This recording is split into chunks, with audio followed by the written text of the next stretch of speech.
आपने रासुका लगाई दिसंबर, आपने अखबार में क्या छपवाया कि फंडिंग हुई? आप साबित करो फंडिंग हुई। आपने साबित कर दिया, हम किसी की लड़ाई लड़ेंगे, हम यहाँ से वापस लौट जाएंगे। और आप ना साबित कर पाए, फिर आप बताओ कि आपने इतना बड़ा स्टेप क्यों उठाया। आपने रामप्रीत को कहा कि रामप्रीत ने कोई फंडिंग हुई, रामप्रीत ने अपना गोल्ड लोन लिया, किसी के अकाउंट में पैसे हैं वो फंडिंग के नहीं हो सकते हैं, आपके अकाउंट में भी हो सकते हैं, मेरे में भी हो सकते हैं।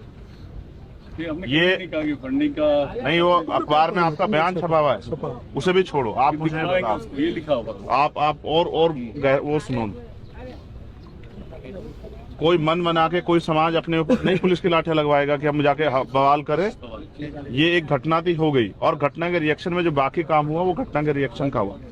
मेरे पिता भी पिटेंगे, मेरा भाई पिटेगा, मेरी बहन पे होगी, तो कहीं ना कहीं मेरे अंदर पीड़ होगी। ये सामाजिक वो है, ये मनोस्तुति होती है, आदमी की भावनाएं, फीलिंग पैदा होती है। जहाँ आप जुड़े हुए होते हैं, आदमी जब अगर बहुत मुसीबत में हो तो भी आदमी की चाहे जान पे खतरा हो, आदमी प्रयास करता है कि उसकी जान बच जाए। हमें आप लोगों से ये इस तरह की कार्रवाई की उम्मीद नहीं। 12 तारीख का समय भी ये सोच के रखा गया कि आप लोग लंबा समय आप लोग चीजों पे गहराई से जांच करके और निर्दोष लोगों की कार्रवाइयों को वापस लेंगे।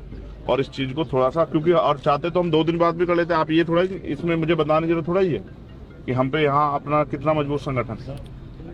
हमने ये समय क्यों लिया? क्योंकि हम भी चाहते थे कि जो आक्रोश पैदा हो रहा है वो थोड़ा सा ठंडा हो जाए। तो उस समय गर्मा गर्मी थी, हम सब लोग पीछे खड़े रहे और दूर से अन्याय को होते देखते रहे। और देखो कितना हुआ, आप बेहतर जानो। कितने लोग पीटे गए, जो पकड़ा गया वो कितना पीटा, आप बेहतर जानो। मैं तो इस काम से बहुत दिनों से उग आया हूँ। हम तो अपना काम जिम्मेदार से करते रहे, समझ गए कि हमारे कंधों पर जिम्मेदारी, ठंडा हो जाए फिर हम चलेंगे। लेकिन आप लोगों की तरफ से वो नहीं। ये अच्छी बात है, किसी का मन करे वो उसको बुरा लगा, उसने जाकर ज्ञापन दे दिया, कार्रवाई कर दो, मगर पुलिस को तो सोच के करना है ना। मैं अपने मन से कहने लग जाऊंगा साहब उस पर कार्रवाई कर दो, तो ये तो पुलिस फैसला लेगी ना कि उसका अपराध किया है और उसने अपराध किया है नहीं किया है।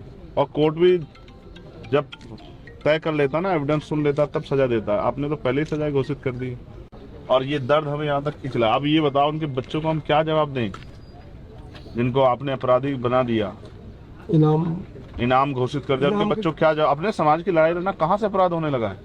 अपने समाज को जागरूक करना कहाँ से अपराध होने लगा है? और ये चंबल है। मैं मानता हूँ कि यहाँ बागी पैदा होते हैं, लेकिन बागी आदमी घर से नहीं बनता है, बागी उसको परिस्थितियां बनाती है। आज जो परिस्थितियां पैदा हुई, इसके परिणाम क्या हो सकते हैं, मैं और आपको एहसास होना चाहिए कि हम क्या कर रहे हैं। लोग 20-20 दिन से अपने घर नहीं लौटे। अगर हम गैर जिम्मेदार होते तो आप ये बताओ, क्या हम यहाँ इस रास्ते से आते? फिर तो हम पे आने के बहुत सारे रास्ते, और हम सब लोगों को मोबिलाइज करते चलो चलो। हमने कल भी एक ही बात थी हमारी कि हम कम लोग आके आपसे वार्ता करेंगे, उन परिवारों से मिलेंगे। हमारी जिम्मेदारी है, हम एक एक कार्यकर्ता का संरक्षण करना हमारा धर्म है।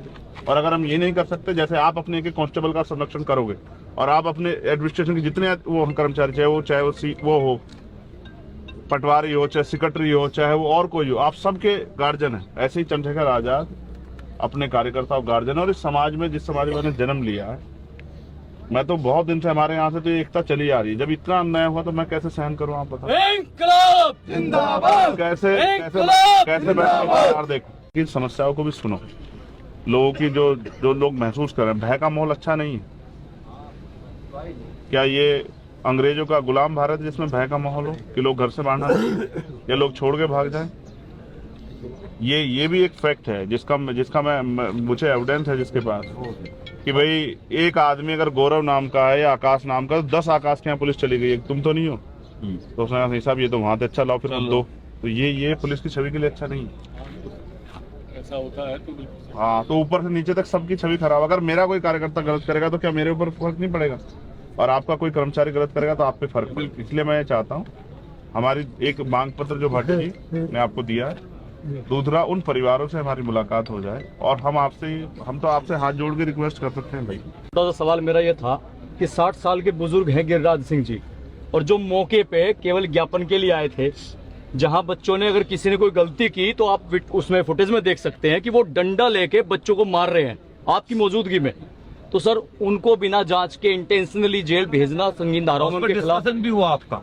बस एक तो ये चीज पिंच होती है सोसाइटी को कि 60 साल का बुजुर्ग क्या वहां उपद्रवियों की श्रेणी में आपने चिन्हित कर दिया और उसे तुरंत जेल भेज दिया। निष्पक्ष निस्वार्थ की कहां